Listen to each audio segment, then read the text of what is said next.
Na adventnem vencu smo prižgali tretjo adventno svečo, svetlo vijoličasto, ker je tretja adventna nedelja, nedelja veselja. Polovica adventnega časa je za nami, druga polovica pa je pred nami. V prvi polovici smo že marsikaj storili v soju dveh adventnih sveč, v drugi polovici pa bomo postorili še tisto, morda še bolj temeljito na duhovnem področju, kar nismo uspeli v prvi polovici adventnega časa. Na tretjo adventno nedeljo srečamo na bregu reke Jordan Jezusovega predhodnika Janeza Krstnika, velikega, odmevnega, starozaveznega preroka, za katerim so hodile množice in ga spraševale, kaj naj storijo.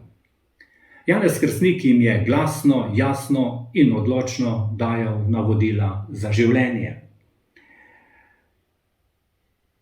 Nikogar pa ni vabil, naj gre za njim v puščavo, naj nosi obleko iz velblodle dlake ali naj je divji med in kobilice. Odločno in jasno jim je dejal, naj ostanejo in živijo ter delajo tam, kjer so bili doslej. To sporočilo je pravzaprav pisano na kožo članom Frančiškovega svetnega reda, tretjerednikom, kot smo jim navajeni reči. Kajti tudi oni sredi tega sveta, brez zunanjih znamen, opravljajo svoje delo kot kristjani po evangeljskih vrednotah in po karizmi svetega Frančiška Asiškega. To je pravzaprav recept za njihovo tretjeredniško življenje. Namreč, da imajo poglobljen odnos do Jezusa Kristusa, da v duhu svetega Frančiška ta odnos uresničujejo v bratstvu in sestrinstvu, kot bratje in sestre. Kot tretje, da imajo ljubezen in odgovoren odnos do Božjega stvarstva. Četrto, naj si prizadevajo za mir v samem sebi, za mir v odnosu do bližnjih in seveda do Boga. Kot naslednje, naj bodo dejavni v cerkvi. Naj bodo do cerkve tudi kritični in to dejavno, ali kot rečemo s tujo besedo, konstruktivno kritični. Sveto pismo naj jim bo knjiga knjig, iz katere naj se duhovno hranijo s kruhom Božje besede.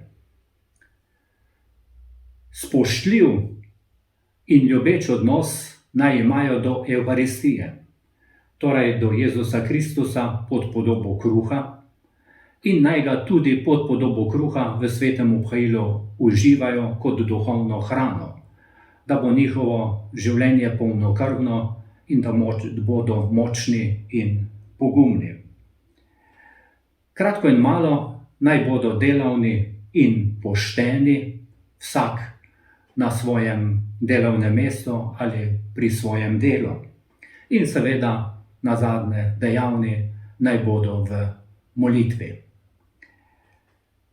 Nazadnje je v evangelskem odlomku rečeno, da bo gospodar setve in žetve poslal sestro smrt, ki bo prišla ob svojem času po nas in nas popeljala iz tega časnega v večno življenje.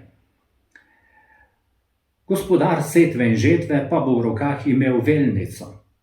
Z njo bo od zlatorumene pšenice, zlatorumenega pšeničnega zrnja odstranil še tiste pleve, ki bodo morda ostale.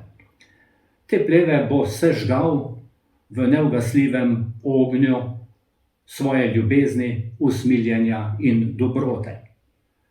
Čisto zlatorumeno zrnje, ki ga bomo imeli polno malho, pa bomo nesli seboj na drugi svet, v večno življenje.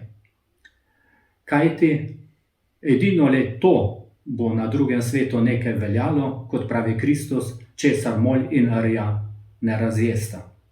To so žrtve in dobra dela. Ob koncu vam seveda želim vesel, blagoslovljen in duhovno bogat drugi del oziroma drugo polovico adventnega časa.